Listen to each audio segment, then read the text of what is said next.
Ratusan pengungsi Rohingya gelombang ketiga terdampar di pesisir pantai Gampung Kule, Kecamatan Bate, Kabupaten Pidi, Provinsi Aceh pada Minggu dini hari.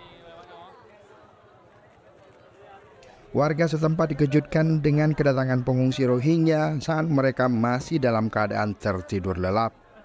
Rombongan pengungsi setelah mendarat di bibir pantai berjalan kaki sekitar 1 km menuju Menasah untuk beristirahat.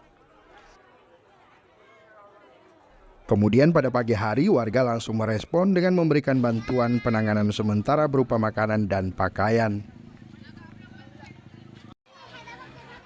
Kepala Desa Gampung Kuli Muhammad mengatakan warga telah membantu para pengungsi untuk sementara, namun ia meminta rombongan pengungsi segera dipindahkan dari tempat mereka.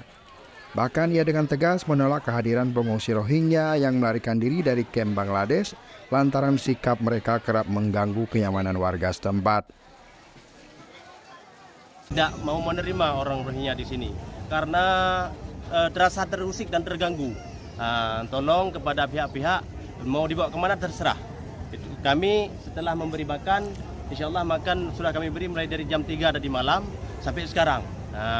Ini kami mau nolak, nggak mau menerima. Berdasarkan data yang terhimpun saat ini, sudah ada 3 rombongan pengungsi Rohingya yang mendarat di Kabupaten Pidi sepanjang tahun 2023. 2 rombongan sebelumnya telah dipindahkan ke kamp pengungsian sementara di Minaraya, Padang Tiji.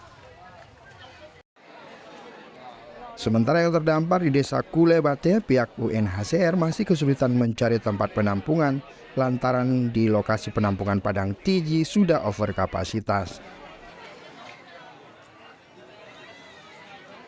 Dari Kabupaten Pidi, tim liputan Aceh Video.